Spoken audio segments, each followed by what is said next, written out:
Hey everyone, this is Asa Dubey. Today we are going to do a very quick short revision of the chapter 1 life process. यहाँ पे हम बात करने वाले हैं कि इस चीज में क्या क्या, इस चैप्टर में आपके लिए क्या क्या इंपॉर्टेंट है कि आप कभी भी जा रहे हो यूनिट टेस्ट देने, प्री बोर्ड एग्जाम देने जा रहे हो या फिर आप अपने बोर्ड एग्जाम के लिए ही जा रहे हैं, तो लाइफ प्रोसेस चैप्टर में आपको बस एक बार इस चीज को पलट के देखना है कि क्या क्या चीजें इंपॉर्टेंट है, हम कैसे इसे शॉर्ट में रिवाइज कर सकते हैं। तो ये उसी पर्पज के लिए बनाया गया है वीडियो। तो स्टार्ट करते हैं। सबसे पहले हम बात करते हैं लाइफ प्रोसेस के बारे में। बेसिकली लाइफ प्रोसेस से क्वेश्चंस ये डायरेक्ट डेफिनेशन से नहीं आते हैं, लेकिन फिर भी क्या है, आपको एक बार रिकॉल कराना जरूरी है। लाइफ प्रोसेस क्या है? एक लिविंग ऑर्गेनिज्म अपने आप को सर्वाइव कराने के लिए जो भी प्रोसेस परफॉर्म करते हैं अपनी थ्रू आउट लाइफ में, उसी को हम बोलते हैं लाइफ प्रोसेस। अब ये कौन कौन से प्रोसेस होते हैं? इंसान न्यूट्रिशन करेगा, भाई आपको क्या है, जिंदा रहने के लिए काम करना पड़ेगा और काम करने के लिए एनर्जी चाहिए। एनर्जी कहाँ से आएगी? एनर्जी आएगी फूड से, और फूड हमें मिलेगा जब हम न्यूट्रिशन प्रोसेस को परफॉर्म करेंगे। अब फूड को हम इनगल्फ कर रहे हैं तो बॉडी के हर एक पार्ट में उस फूड को जाना जरूरी है, ट्रांसपोर्टेशन के थ्रू वो काम हो जाएगा। फिर हम बात करते हैं, अब जो फूड हमारी बॉडी के अंदर जा रहा है उसको ब्रेक करना इंपॉर्टेंट है। वो ब्रेक होगा by the process of the respiration. Respiration से ब्रेक हो जाएगा। फिर हम बात करते हैं कि जो भी फूड हमने खा लिया, क्या सब कुछ हमारी बॉडी के लिए यूजफुल ही होता है? तो हम बात करते हैं नहीं, कुछ टॉक्सिक सब्सटेंसेस भी बनते हैं या फिर कुछ वेस्ट प्रोडक्ट भी बनते हैं। तो अब उस वेस्ट प्रोडक्ट को एक्सक्रीट आउट करना, एलिमिनेट आउट करना इंपॉर्टेंट है, तो वो काम हो जाएगा by the process of the excretion. Next हम बात करते हैं कि आपकी लाइफ को आगे, लाइफ की कंटिन्यूटी को बनाए रखने के लिए, कि आप हो कि आपकी जो स्पीसीज है वो स्पीसीज आगे भी चलती रहे, इस चीज के लिए ह्यूमन बीइंग या फिर जो भी लिविंग ऑर्गेनिज्म है वो रिप्रोडक्शन प्रोसेस परफॉर्म करते हैं। नेक्स्ट हम बात करते हैं मेटाबॉलिज्म, एक प्रोसेस आता है जो आपकी बॉडी में, हर एक लिविंग ऑर्गेनिज्म की बॉडी में, चाहे वो कोई जानवर हो या फिर जो माइक्रोब्स होते हैं उनकी बॉडी में हम देख लें, या ह्यूमन बीइंग की हम बात करते हैं, तो यहाँ पे क्या है, हर एक इंसान की बॉडी में, हर एक लिविंग ऑर्गेनिज्म की बॉडी में, जब से वो पैदा होता है, ठीक है, या फिर उसके मरने तक, मीन्स हम बात करें वोम टू टॉम की, आपकी बॉडी में मेटाबॉलिज्म प्रोसेस चल रहा होता है। ठीक है, हम सोते हैं, जगते हैं, कोई भी काम कर रहे होते हैं तो हमारी बॉडी में केमिकल रिएक्शंस चल रहे होते हैं, दैट इज मेटाबॉलिज्म।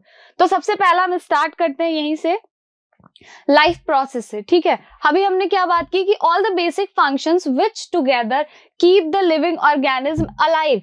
ठीक है, जो साथ मिलके एक लिविंग ऑर्गेनिज्म को जिंदा रखती है, सरवाइव करने में हेल्प करती है, to maintain their life on this earth is called life process. इसी को हम लाइफ प्रोसेस कहते हैं। अब लाइफ प्रोसेस में हमने कई सारी चीजें पढ़ी, आपके इस चैप्टर में 4 चीजें इंपॉर्टेंट है। पहला है न्यूट्रिशन, फिर रेस्पिरेशन है, सर्कुलेशन एंड एक्सक्रीशन है। तो हम फटाफट से स्टार्ट करेंगे। पहला हम पढ़ते हैं न्यूट्रिशन के बारे में। So what is nutrition? आप न्यूट्रिशन को डिफाइन कैसे करने वाले हो? Nutrition is the process of intake of food, किसी भी फूड को इनटेक करना एंड यूटिलाइजिंग इट। ठीक है, तो न्यूट्रिशन की डेफिनेशन कैसे हो जाती है? Nutrition is the process of intake of food and utilising it. अब हम मोड्स ऑफ न्यूट्रिशन की बात करते हैं तो ये 2 टाइप के होते हैं। पहला होता है ऑटोट्रॉपिक न्यूट्रिशन, दूसरा होता है हेटेरोट्रॉपिक न्यूट्रिशन। ऑटोट्रॉपिक न्यूट्रिशन ऐसा न्यूट्रिशन है जहां पे जो ऑर्गेनिज्म है वो अपना फूड खुद से प्रिपेयर करेंगे। इनके एग्जांपल्स में हम प्लांट्स के बारे में पढ़ते हैं, और फिर हमारा एक बैक्टीरिया होता है, that is blue green algae. फिर हम हेटेरोट्रॉपिक की बात करते हैं। हेटेरोट्रॉपिक न्यूट्रिशन में जो ऑर्गेनिज्म होते हैं वो डायरेक्टली या फिर इनडायरेक्टली इन्हीं ऑटोट्रॉप्स पे डिपेंड करते हैं। हेटेरोट्रॉपिक न्यूट्रिशन को फर्दर 3 में डिवाइड किया जाता है। सेप्रोट्रॉफिक होते हैं, पैरासिटिक एंड होलोजोइक में। सेप्रोट्रॉफिक क्या होता है? Saprotrophic nutrition is a type of nutrition in which organisms depend for their food purpose, ठीक है, depend on dead and decaying matter. जो भी इनका फूड पर्पस है ये इसके लिए किस पर डिपेंड करेंगे? जो भी डेड और डिकेइंग मैटर इनको मिलता है ये वहां से अपने फूड को यूटिलाइज करते हैं। पैरासिटिक न्यूट्रिशन में क्या होता है? पैरासिटिक न्यूट्रिशन में बेसिकली होगा कि जो भी ऑर्गेनिज्म है वो किसी दूसरे ऑर्गेनिज्म पे डिपेंड करते हैं अपने फूड के लिए। इसमें हमको 2 पढ़ने को मिलता है, एक होते हैं एंडो एंड दूसरा होता है एक्टो। जब पैरासाइट्स जो होंगे वो होस्ट बॉडी के अंदर रहकर न्यूट्रिशन ले रहे होंगे तो हम उसे एक्टोपैरासाइट कहते हैं, और जब होस्ट बॉडी के ऊपर सरफेस पे रहकर न्यूट्रिशन ले रहे होंगे तो हम उन्हें एंडोपैरासाइट कहते हैं, जैसे लाइसेस होती है। होलोजोइक न्यूट्रिशन की बात करते हैं तो होलोजोइक न्यूट्रिशन हम ह्यूमन बींग्स भी करते हैं। यहाँ पे क्या होगा कि जो फूड पार्टिकल है उसको डायरेक्टली हम क्या करेंगे, उसको डायरेक्टली इनगल्फ कर लेंगे, और इनगल्फ करने के बाद आपका सारा प्रोसेस चलेगा, वहां पे डाइजेशन होगा, फिर एब्जॉर्प्शन होगा, एसिमिलेशन होगा, and the last one is the egestion होगा, दैट इज एक्सक्रीशन। तो बेसिकली हम यहाँ पे बात करते हैं डाइजेशन इन ह्यूमन बीइंग की। ह्यूमन बीइंग्स है, अभी अभी हमने बात की कि यहाँ पे होलोजोइक न्यूट्रिशन होगा, मींस क्या है, हम डायरेक्टली फूड पार्टिकल को इनटेक कर रहे हैं अपने माउथ में। तो कहानी स्टार्ट कहाँ से हो रही है, माउथ से स्टार्ट हो रही है। माउथ में आपने अपने फूड पार्टिकल को रखा, ये क्या है, साइट ऑफ इंजेशन है, और यहीं पे कार्बोहाइड्रेट का डाइजेशन हो जाता है। कैसे होता है, यहाँ पे सलाइवरी ग्लैंड्स प्रेजेंट होते हैं, ये सलाइवा सिक्रीट करेंगे, और इसी सलाइवा से हमारी माउथ में ही फूड का पार्शियल डाइजेशन होना स्टार्ट हो जाता है, कार्बोहाइड्रेट डाइजेस्ट हो गया, फिर ये फूड पार्टिकल माउथ से ईसोफेगस के थ्रू हमारे स्टमक में पहुंचता है। ईसोफेगस क्या है, ईसोफेगस से आपसे क्वेश्चन पूछा जाएगा कि यहाँ पे कौन सा मूवमेंट होता है, तो ईसोफेगस में हमारा पेरिस्टालिसिस मूवमेंट होता है। फिर पेरिस्टालिसिस मूवमेंट करते हुए आपका फूड पार्टिकल एंटर करता है स्टमक में। स्टमक में 4 से 5 घंटे तक फूड रहेगा, ये चीज इंपॉर्टेंट है। और फिर 4 से 5 घंटे अगर फूड है तो वहां पे काम क्या हो रहा है, बहुत सारे काम होते हैं। हमारे स्टमक में प्रेजेंट होते हैं गैस्ट्रिक ग्लैंड्स, 3 होते हैं, एक है HCl, दूसरा है म्यूकस, और तीसरा है पेप्सिन। ठीक है, ये करते क्या है, जो हमारा HCl है वो प्रोवाइड करता है एसिडिक मीडियम, क्योंकि वो क्या है, हाइड्रोक्लोरिक एसिड है।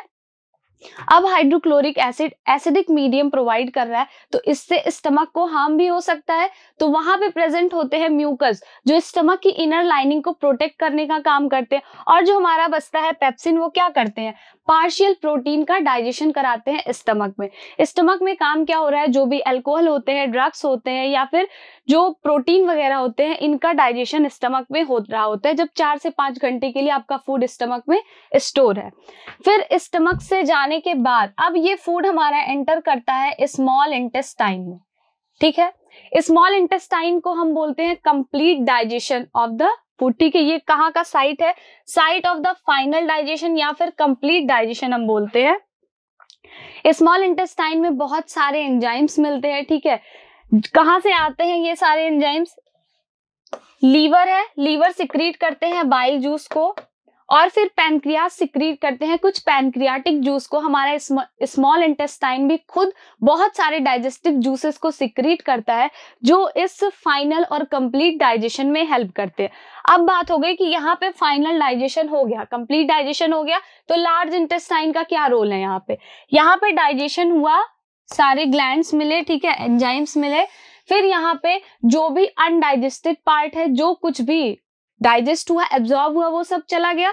फिर जो बचा हुआ पार्ट है वो जाता है लार्ज इंटेस्टाइन में। अब आपकी लार्ज इंटेस्टाइन में सिर्फ और सिर्फ वाटर और सॉल्ट का एब्जॉर्प्शन हो रहा होता है। आपसे क्वेश्चन पूछा जाएगा अगर ये कंप्लीट डाइजेशन है तो क्या यहाँ पे वाटर का भी डाइजेशन होगा, तो आप जवाब दोगे नहीं। यहाँ पे क्या है, वाटर का एब्जॉर्प्शन लार्ज इंटेस्टाइन में होता है। फिर अब जो हमारा अनडाइजेस्टेड पार्ट है, जो भी बचा कुचा पार्ट है, ठीक है, जो भी फूड पार्टिकल्स बचे हो गए या वेस्ट है, उनको हम रेक्टम में सेंड कर देते हैं, और रेक्टम में भेजने के बाद वो वहां पे कुछ देर स्टोर होता है। जब आपको अर्ज होती है इजेशन की तो एनस के थ्रू उसको एक्सक्रीट आउट या फिर इजेक्ट कर दिया जाता है। आई होप ये चीज क्लियर होगी। नेक्स्ट आता है हमारा ह्यूमन रेस्पिरेटरी सिस्टम या फिर ब्रीदिंग पाथवे की हम बात करते हैं। तो रेस्पिरेटरी सिस्टम के बारे में बात करने से पहले हमें पता है लंग्स के बारे में आपको बात करनी है, जो आपका रेस्पिरेटरी ऑर्गन है। यहाँ पे सबसे पहला हम बात करते हैं ब्रीदिंग पाथवे की, ठीक है। तो ये स्टार्ट कहाँ से होता है, सबसे पहली चीज आपको पता होगी कि ब्रीदिंग क्या हो रही है। जब भी हम ऑक्सीजन को इनहेल करते हैं और कार्बन डाइऑक्साइड को एक्सहेल करते हैं, तो ये जो पूरा प्रोसेस हो रहा है कि ऑक्सीजन को इनहेल करना एंड कार्बन डाइऑक्साइड को एक्सहेल करना, this whole process is known as breathing. यहाँ पे क्या है,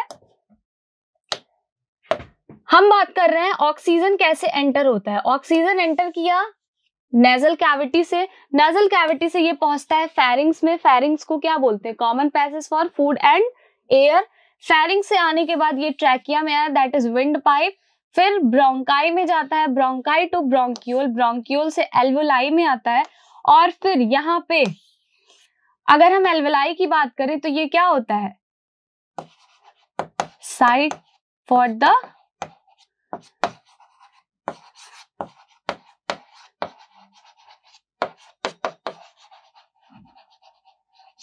गैसियस एक्सचेंज। फिर कुछ देर बाद हम देखते हैं कि एल्वोलाई क्या है, oxygen and carbon dioxide exchange हो रहे होते हैं एल्वोलाई पे। अब ऑक्सीजन एंटर हो गया, अब बारी है कार्बन डाइऑक्साइड के बाहर जाने की। तो क्या होगा, जिस तरीके से ऑक्सीजन एंटर कर रहा था सेम वही पाथवे लेके कार्बन डाइऑक्साइड बाहर की तरफ जाएगा। ब्रोंक्यूल से ब्रोंकाई, ब्रोंकाई से trachea, trachea to pharynx, pharynx से नेजल कैविटी में, नेजल कैविटी से कार्बन डाइऑक्साइड बाहर हो जाता है हमारे आउटर एटमॉस्फेयर में। फिर नेक्स्ट अब हम बात करते हैं स्टेप्स ऑफ रेस्पिरेशन। आपको पता है रेस्पिरेशन 2 टाइप्स के होते हैं, एक होता है एरोबिक, एक होता है एनएरोबिक। एरोबिक रेस्पिरेशन है in the presence of oxygen, जो रेस्पिरेशन हो रहा होता है, और एनएरोबिक है जहां पे ऑक्सीजन की एब्सेंस है। तो हम पहले बात करते हैं कि जो भी फूड आपने इनगल्फ किया हुआ है, ठीक है, हमारी बॉडी में क्या हुआ, वो कॉम्प्लेक्स फूड को तोड़ तोड़ के उसको सिंपलर फॉर्म में लाया गया। वो सिंपलर फॉर्म क्या है, 6 कार्बन मॉलिक्यूल का, दैट इज ग्लूकोज। फिर ये सारा काम साइटोप्लाज्म में हो रहा है। ग्लूकोज फर्दर ब्रेक करता है पायरुवेट में। पायरुवेट क्या है, 3 कार्बन मॉलिक्यूल है, और यहाँ पे कुछ अमाउंट ऑफ एनर्जी रिलीज होती है। जब भी कोई चीज ब्रेक करेगी, ठीक है, कोई भी यहाँ पे मॉलिक्यूल ब्रेक करेगा तो वहां पे कुछ ना कुछ अमाउंट ऑफ एनर्जी रिलीज होगी। लेकिन हमें ज्यादा एनर्जी की जरूरत है, तो ज्यादा एनर्जी कहाँ से मिलती है हम इसकी बात करेंगे। ग्लूकोज से पायरुवेट बना। अब अगर हम ऑक्सीजन के प्रेजेंस की बात करते हैं तो यहाँ पे हमारा है माइटोकॉन्ड्रिया में ये काम होगा, ठीक है। माइटोकॉन्ड्रिया को क्या बोलते हैं, power house of the cell. Power house क्यों है, क्योंकि हमें ज्यादा से ज्यादा अमाउंट ऑफ एनर्जी यहीं से मिलती है। ऑक्सीजन के प्रेजेंस में हो रहा है। जब ये पायरुवेट ब्रेक होगा तो कार्बन डाइऑक्साइड बनेगा, साथ में वाटर भी बनता है, और यहाँ पे एनर्जी रिलीज होती है जिसका अमाउंट होता है 38 ATP। फिर हम बात करते हैं, एक है यहाँ पे जो एनारोबिक रेस्पिरेशन है, ये हमारे मसल सेल में पाया जा रहा है। यहाँ पे ऑक्सीजन की कमी है, लैक ऑफ ऑक्सीजन। क्या हो रहा है, जब भी आप हैवी एक्सरसाइज कर लेते हो या फिर बहुत दौड़ भाग कर ले रहे हो, या किसी दिन कभी काम ही नहीं करते हो, अचानक आपको बहुत सारा काम करना पड़ रहा है, बहुत सारे सामान को उठाना पड़ रहा है, तो वहां पे क्या होता है, हमारे मसल सेल में ऑक्सीजन की कमी हो जाती है। अब उस ऑक्सीजन की कमी को कंप्लीट करने के लिए हमारे मसल सेल्स लैक्टिक एसिड का फॉर्मेशन करते हैं। फिर लैक्टिक एसिड के फॉर्मेशन के साथ साथ वहां पे क्या होगा, कुछ एनर्जी रिलीज होगी, क्योंकि भाई हर एक सेल को एनर्जी चाहिए। अब जब इतना सारा काम कर रहे हो, ऑक्सीजन की कमी हो गई है, तो एनर्जी लेने के लिए हमारे जो मसल सेल्स होते हैं वो इस पायरुवेट को लैक्टिक एसिड में ब्रेक करते हैं, और वहां से जो अमाउंट ऑफ एनर्जी मिलती है उसको क्या करते हैं, यूज कर लेते हैं। सेम चीज यहाँ पे होती है। हम ईस्ट की बात कर रहे हैं, वहां पे एब्सेंस ऑफ ऑक्सीजन में एनर्जी रिलीज होगी।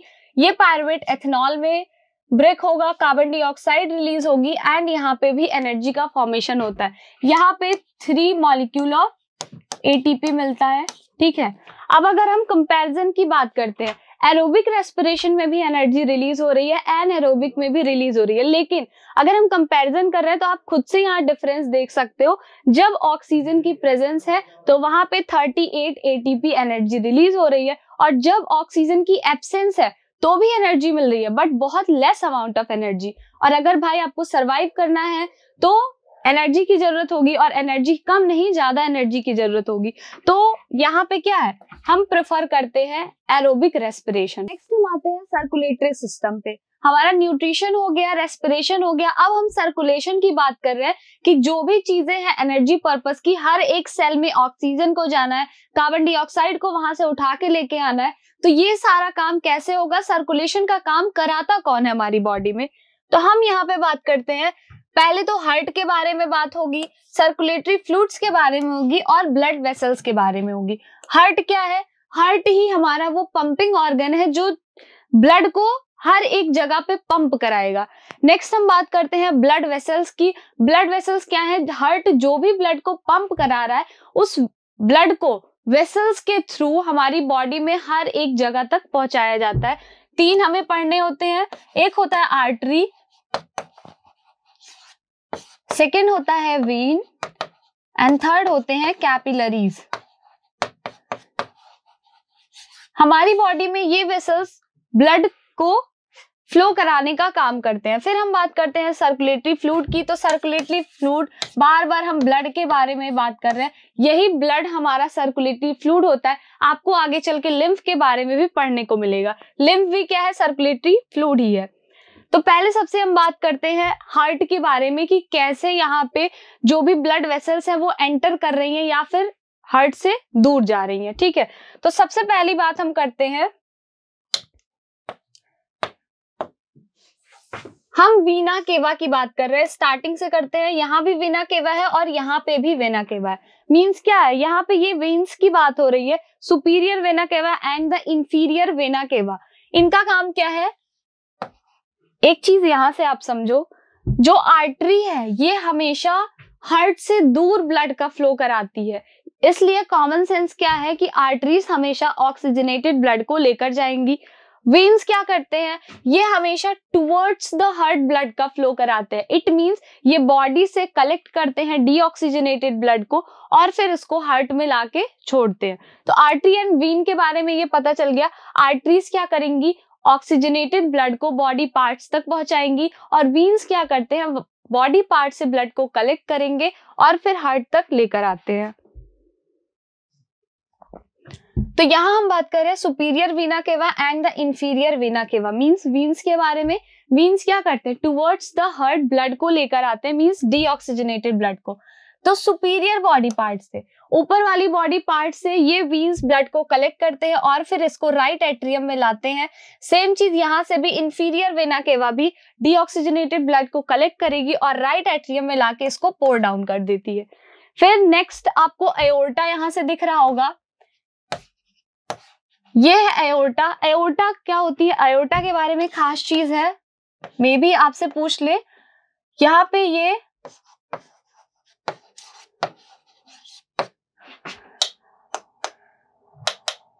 Aorta is the largest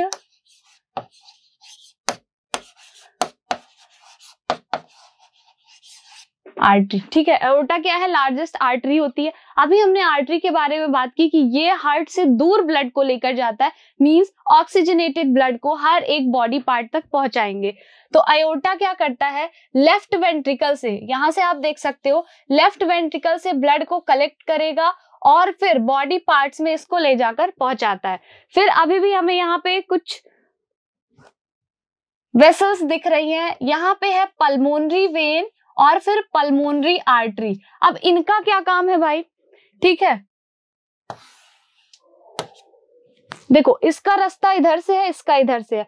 pulmonary word जब भी आएगा तो आपको समझ जाना है कि वो चीज रिलेटेड है हमारे लंग से। पल्मोनरी वीन्स क्या करती है? अभी तक हमने आर्टरी और वीन के बारे में पढ़ा। जब पल्मोनरी वर्ड ऐड होता है तो इनके फंक्शंस जस्ट ऑपोजिट हो जाते हैं। वीन्स हमेशा डीऑक्सीजनेटेड ब्लड को लेकर जाती हैं, लेकिन पल्मोनरी वर्ड ऐड होने से इनका काम उल्टा हो गया। अब ये ऑक्सीजनेटेड ब्लड को लेकर आएंगे।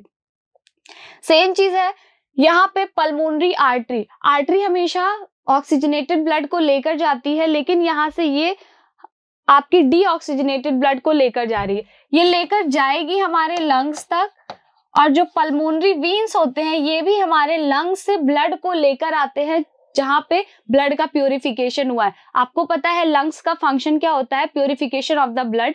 ब्लड को प्यूरिफाई करेगा लंग। हार्ट तो सिर्फ पंप करने का काम करता है। ठीक है, बचपन से आपको पढ़ाया जाता है कि हार्ट में ही क्या हो रहा है? प्यूरिफिकेशन हो रहा है, पर ऐसा कुछ भी नहीं होता है। हमारे लंग्स में प्यूरिफिकेशन होगा ब्लड का। हार्ट क्या है? सिर्फ एक पंपिंग ऑर्गन है, ये ब्लड को पंप करेगा। ठीक है, आगे पीछे से पंप करता होता है। बस यहाँ पे क्या है, एक बार लंग से हार्ट तक आएगा, फिर हार्ट क्या करेगा? बॉडी में पहुंचाएगा। बॉडी से ब्लड आता है हार्ट में, फिर हार्ट से ये लंग्स तक भेजता है। तो ये क्या है? ये सिर्फ एक पाथवे है। अब यहाँ पे हार्ट में आपको पता होनी चाहिए 4 चैम्बर प्रेजेंट होते हैं। हमारी बॉडी में ऑक्सीजनेटेड ब्लड भी है, डीऑक्सीजनेटेड ब्लड भी है, तो ये दोनों मिक्सअप ना कर जाए, इसी वजह से हार्ट में प्रेजेंट होते हैं 4 चैम्बर जो कि अलग अलग फ्लो कराते हैं। ठीक है, यहाँ पे 4 चैम्बर आपको दिख रहे होंगे, right atrium, left atrium, right ventricle and the left ventricle. ये क्या करते हैं, चारों चैम्बर ये चीज इंश्योर कराते हैं कि जो भी हमारा ऑक्सीजनेटेड ब्लड है वो डीऑक्सीजनेटेड ब्लड से मिक्सअप ना करने को पाए। अलग अलग पाथवे है इनका। जो भी डीऑक्सीजनेटेड ब्लड है वो बॉडी से उठा के हार्ट तक लाया जाता है, हार्ट फिर इसको सेफली पहुंचाता है लंग्स तक। लंग्स में प्योरिफिकेशन का काम होगा और यहाँ से क्या होगा, जब प्योरिफिकेशन हो जाएगा तो वापस से इसे हार्ट के चैम्बर में लाया जाता है सेफली, जिससे ये दोनों, एक जो ऑक्सीजनेटेड ब्लड है दूसरा डीऑक्सीजनेटेड ब्लड है, ये मिक्सअप ना करे, इसको सेफली हार्ट में लाया जाता है। हार्ट फिर पंप कर देता है बॉडी ऑर्गन में। तो यही चीज आपको समझनी है। अब अभी हमने बात की कि एक बार हार्ट क्या कर रहा है, बॉडी ऑर्गन में ब्लड को पहुंचा रहा है, एक बार हार्ट हमारा लंग्स तक लेके जा रहा है। तो सर्कुलेशन का काम 2 बार हो रहा है, इसीलिए हमारे ह्यूमन बीइंग में एक टर्म दिया जाता है दैट इज डबल सर्कुलेशन। ये काम होता कैसे है, ठीक है, ये राइट वाला पार्ट हो गया, वो लेफ्ट वाला पार्ट हो गया। हम हार्ट के चैम्बर की बात कर रहे हैं, तो राइट एट्रियम है, लेफ्ट एट्रियम, राइट वेंट्रिकल और लेफ्ट वेंट्रिकल। अब हम बात करने जा रहे हैं कैसे डबल सर्कुलेशन वाले काम होते हैं। यहाँ पे हमारा है लंग्स, नेक्स्ट हम बात कर रहे हैं, इधर है आपकी बॉडी। तो सबसे पहला काम, बॉडी से हम यहां से लेके जा रहे हैं डीऑक्सीजनेटेड ब्लड को inferior vena cava, superior vena cava, इसको लेकर आएंगी राइट एट्रियम में। राइट एट्रियम से ये डीऑक्सीजनेटेड ब्लड जाता है राइट वेंट्रिकल में, और फिर राइट वेंट्रिकल से इस ब्लड को लंग्स में पहुंचा दिया जाता है फॉर द प्योरिफिकेशन। ये काम हुआ डीऑक्सीजनेटेड ब्लड का। बॉडी में कार्बन डाइऑक्साइड बनी थी जब रेस्पिरेशन हो रहा था, तो अब वो कार्बन डाइऑक्साइड को उठाया जाएगा, वहां से ब्लड इसको उठाएगा और फिर इसको लेकर जाता है राइट एट्रियम तक। राइट एट्रियम से ये चीज पोर डाउन किया जाता है राइट वेंट्रिकल में, और राइट वेंट्रिकल से ये लंग्स तक पहुंचाया जाएगा।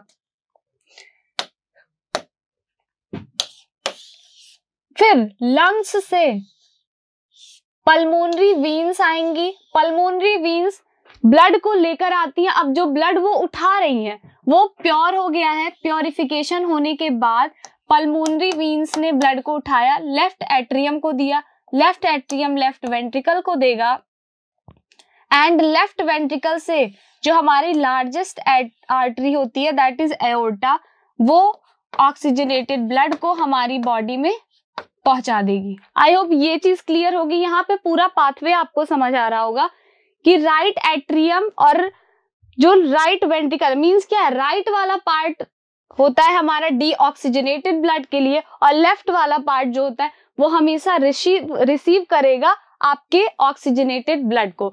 ये चीज क्लियर है। और फिर बॉडी से डीऑक्सीजनेटेड ब्लड को उठाते हैं सुपीरियर और inferior vena cava, right atrium में देंगे, राइट एट्रियम से राइट वेंट्रिकल में, और फिर राइट वेंट्रिकल से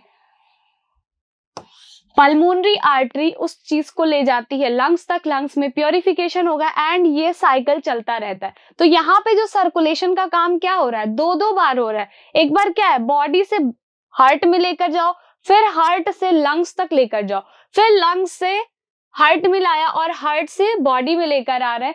तो 2 बार सर्कुलेशन होने की वजह से इसको टर्म दे देते हैं डबल सर्कुलेशन का। नेक्स्ट अगर हम पाथवे की बात करते हैं तो क्या है, लंग्स से स्टार्टिंग हो रही है, ठीक है। हम ऑक्सीजनेटेड ब्लड की पहले बात करेंगे।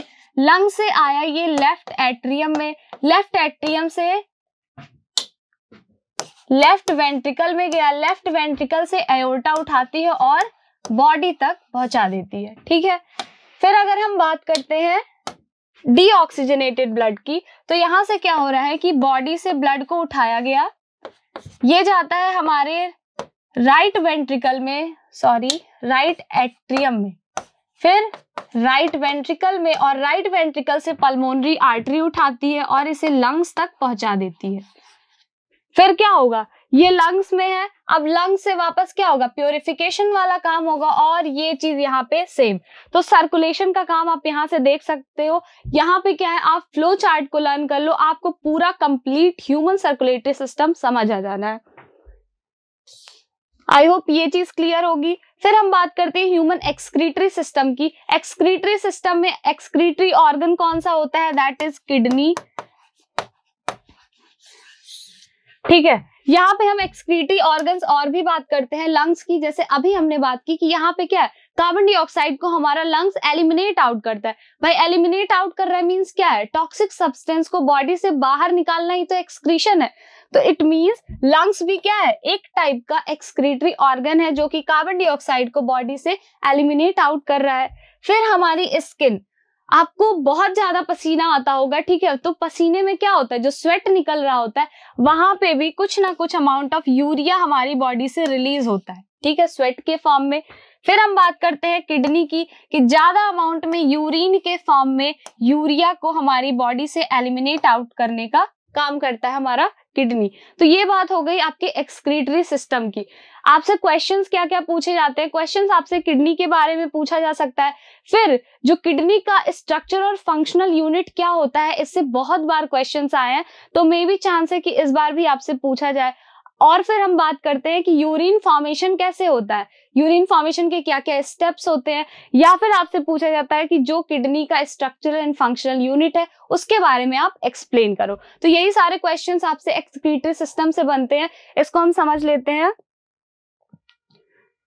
ये इंपॉर्टेंट टॉपिक है यूरिन फॉर्मेशन। अब यूरिन फॉर्मेशन कैसे हो रहा है ये चीज हम समझते हैं। ये सारा काम होगा कहाँ, नेफ्रॉन में। तो भाई नेफ्रॉन क्या है, अभी बार बार जो हम बात कर रहे थे, what is the structure and functional unit of the kidney, तो यही nephron is the structural and functional unit of the kidney. Each kidney has approximate millions of the nephrons. अब हम बात करते हैं इसके स्ट्रक्चर की। यहाँ जितने भी स्ट्रक्चर्स लिखे हुए हैं, ग्लोमेरुलस है, बॉमन्स कैप्सूल है, पीसीटी है, लूप ऑफ हेनले है, डीसीटी है एंड कलेक्टिंग डक्ट है, ये सारे पार्ट्स किसके हैं, नेफ्रॉन के।